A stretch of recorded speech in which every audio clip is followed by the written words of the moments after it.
Hello everyone, Pastor Wes here from Christ Lutheran Church in Maple Plain. I want to explore with you how Jesus impacts every major aspect of life and changes the entire world. In 10 minutes or less, I will regularly touch on one topic and explore how Jesus changes it. Welcome to Jesus Changes Everything. In today's episode, I will be exploring how Jesus changes marriage. Marriage is a common institution, both inside and outside the church. People get married for many different reasons. I would like to hear from you, however. What are the reasons that you think people get married? Take a moment, pause the video, and share your answer below. So how does Jesus change our view of marriage? Clearly, marriage was viewed as important by Jesus. After all, his first miracle of turning water into wine occurred at the wedding at Cana. Marriage is literally one of the oldest institutions of all mankind, instituted by God in the Garden of Eden. When talking about marriage, Jesus himself refers back to the creation of Adam and Eve and their marriage. Marriage is more than just an institution between two people, however. It is no less than a gift given by God. But what was the purpose that God gave marriage to our first parents? The answer? It is for God's purpose. We see in the creation account that God made man out of his own image, and then Adam is given a task. He is put in charge of creation, to take care of it. In essence, Adam is there to take care of what God has already created. But Adam needs a partner, a helpmate.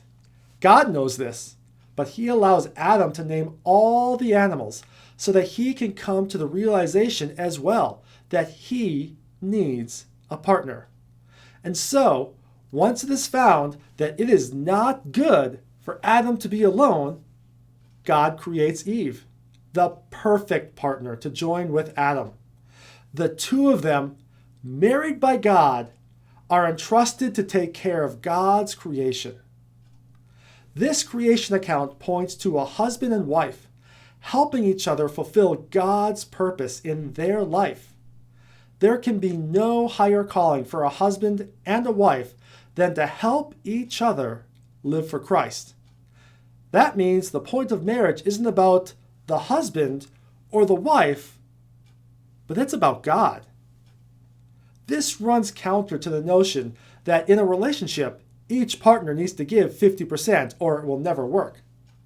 This type of thinking, however, can lead only to dissatisfaction within a marriage, because marriage cannot be a 50-50 split. Because if it was, then each spouse would, by our own human nature, continually keep track of what my own perception of how much I am giving is and how much my spouse is giving. The focus then becomes making sure that I am giving and getting my fair share in the marriage. Marriage in this light becomes something it was never meant to be: self-focused, self-indulgent, and self-fulfilling.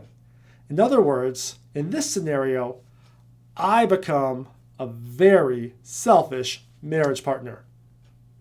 Instead, in a marriage, both people need to be giving 100% to each other without keeping record of what the other is giving them. That is why the Bible continually calls for both husbands and wives to submit to each other. The focus is not to be on ourselves, but on who we are married to. But that's not the end. We are called beyond that. We don't submit or give 100% to the other person for the other person's sake alone, but to help them become who they were meant to be in relationship with Christ. This reflects our number one goal as a husband or a wife, to make sure that our spouse is set up for the future.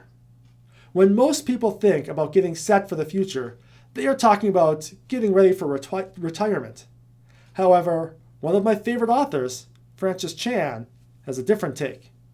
For him, it is all about making sure that his wife is set up for the millions and millions of years after she dies. For Francis, people go overboard worrying about the last 10 years of their life while ignoring the millions of years that happen at the beginning of eternity. This is living life with an entirely different focus than most people, an eternal focus. It is spending life together as a couple, focused on helping each other live recklessly for God on this earth. By the way, a strange thing happens when you start making your marriage about eternal things of God. You start to enjoy the here and now so much more. So what is the key to a good marriage? Paradoxically, it is not putting more focus on each other, but instead focusing on God's mission for your marriage, putting God at the center and making His will, His plans, His desires the most important thing in your marriage. God has created you for a purpose, and if you are married, He has a purpose for your marriage as well. We should not waste our marriages by merely pursuing our own happiness.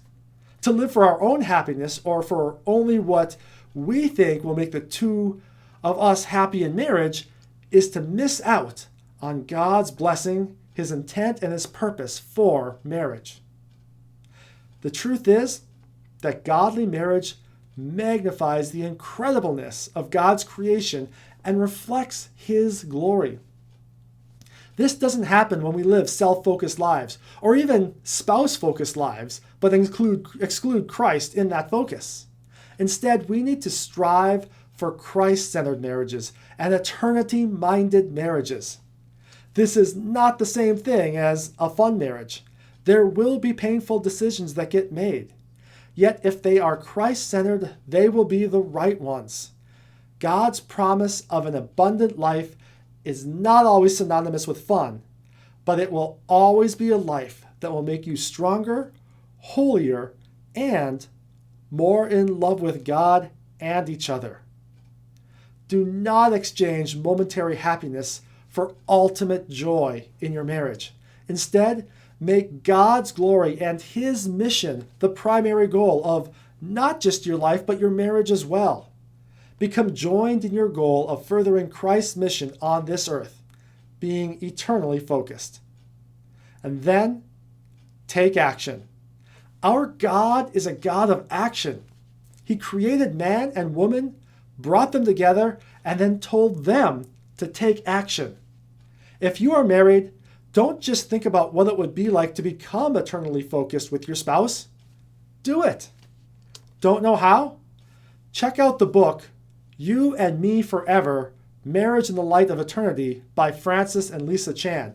I'll have it linked in the description below. Jesus wants to take your marriage and make it a beacon of shining light on the incredibleness of God. In short, He changes your marriage, the purpose, the goal, and the focus of it, which is just one way in which Jesus changes everything. Thanks for watching, and we'll see you next time.